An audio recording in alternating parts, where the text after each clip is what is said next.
Hi, this is Sam, and we're back to do the next step of our colouring.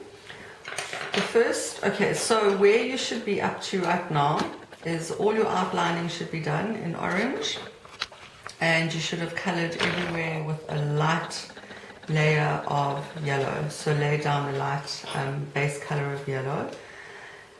The next thing that we're going to do with our aqua pencil is we're going to fill in quite a lot of kind of shadow detail. So one way also for you to think about this is with the yellow and the orange, we've kind of like laid down almost like a perfect gold in a way. And now what we're going to do is with the aqua, we're going to start adding in a little bit of tarnish and some character. With colouring in shadow colours and shading, it works very well if you use the opposite colour in the colour wheel for your contrast. So for example, we will use a little bit of orange and stuff. You might think, to use a dark orange for your shading, but if you use a blue or a blue-green colour, it actually looks very effective. So with the aqua, we're going to add in everywhere that looks like it could be like tarnished or a bit of like a back plate, and also all of this detail here, this filigree detail in the top of the crown. You don't have to worry about going in too dark, but you want to just fill in the space because we're still going to go over that with the dark blue and we're going to give it more detail. So these spaces over here, we want to go darker in like the corners and then lighter towards the end. So I'm going to just do a little demo over here, doing some medium pressure in terms of pressing, and as we go towards the end, lifting up the pencil so that you get a lighter effect.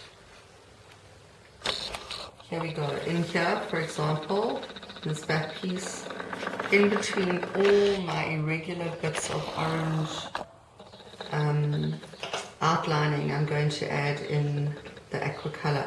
And you can see, even though it might look a little bit blotchy to you initially, when you kind of take it away from you, then you can see that it starts to make quite an interesting effect. In here, in these little petal bits, starting at the top, darker, moving down, just to create a nice kind of like hint of color as we go down, will give you that nice effect. It's very helpful to have sharp pencils when you're doing this. You don't have to press too hard if your pencils are sharp. The colors also seem to lay down much easier, kind of smoother as well. So there we go. Not all the way. I would say about, not quite 2/3 of the way down. You want to leave a little bit of space as well to add in another color. Over here, just in line with where all the dark is. Just a bit, again, a bit irregular, nothing too perfect.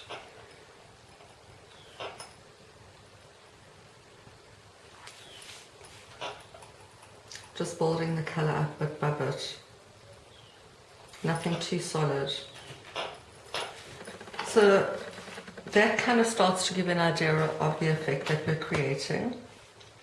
In these feather pieces or the leaves up at the top here, you'll see the way Bennett's drawn the shadow detail in. I like to find the spaces like this, every second one almost,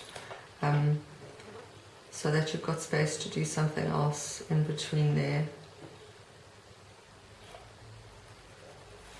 Find the alternating gaps.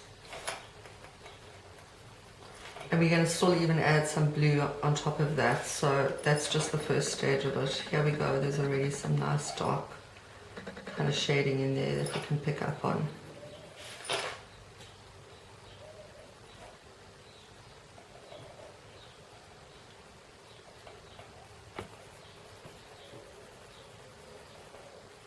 We want to blend the colors together, so even wherever you put your color in, you need to go darker and then lighter. Quickly do these as well, just to give you an idea. Darker on the edge. My pencil's even already starting to be a bit blunt. and then lifting the pencil so that you get just a smattering of colour as you go down. There we go, that's starting to look quite nice. I would also recommend as you're colouring that you do both sides simultaneously so that you get a bit of an even similar effect both sides, even though they will be slightly different. So that's kind of what we've done with the aqua colour. Then the next colour we're going to go over with is our light orange. This is cadmium orange. You can see I've added in some already here. It starts to warm up the yellow. It enriches the colour. I've kept this piece open to do for you here.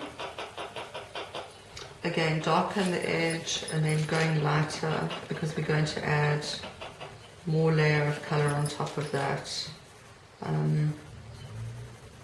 And you can see with the yellow that we laid down as the base colour, now we put a bit of orange underneath it.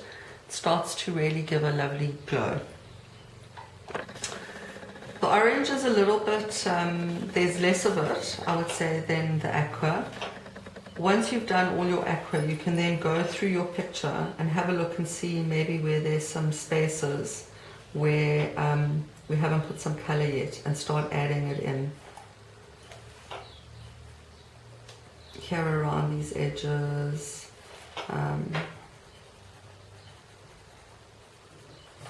This is a medium colour, it's kind of a bridge colour. We're going to put something darker over that as well.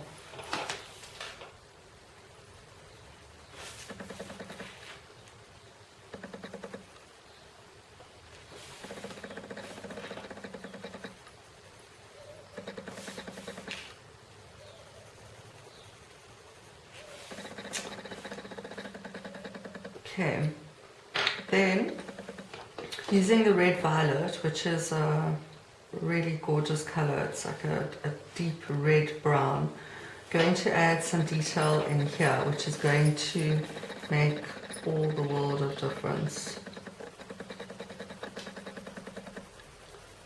I'm going to add in some of the shadow, the darker color.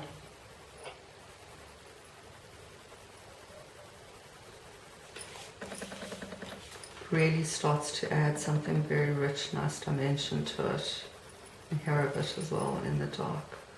So where you've done your orange, you need to then, with your red violet or your dark red brown, go over the spaces as well, just in the edges there, and create a little bit of shadow detail.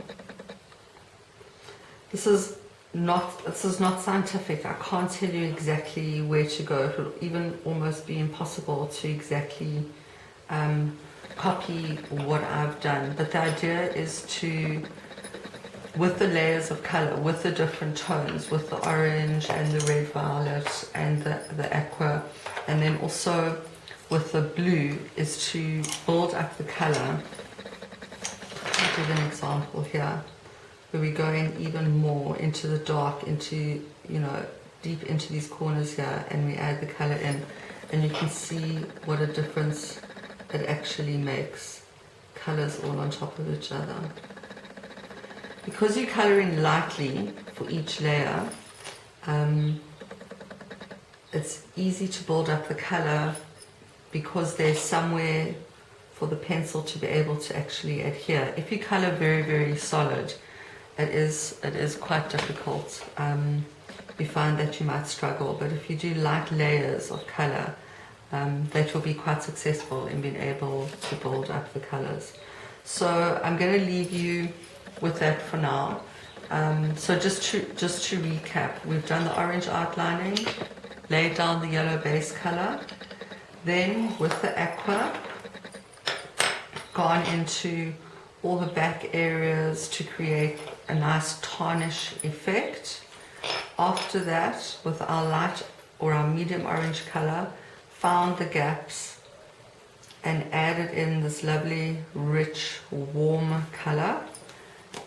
On top of that, the dark, lovely red-brown. See, I love all these colors, to just give a little bit more of kind of texture or dimension to it.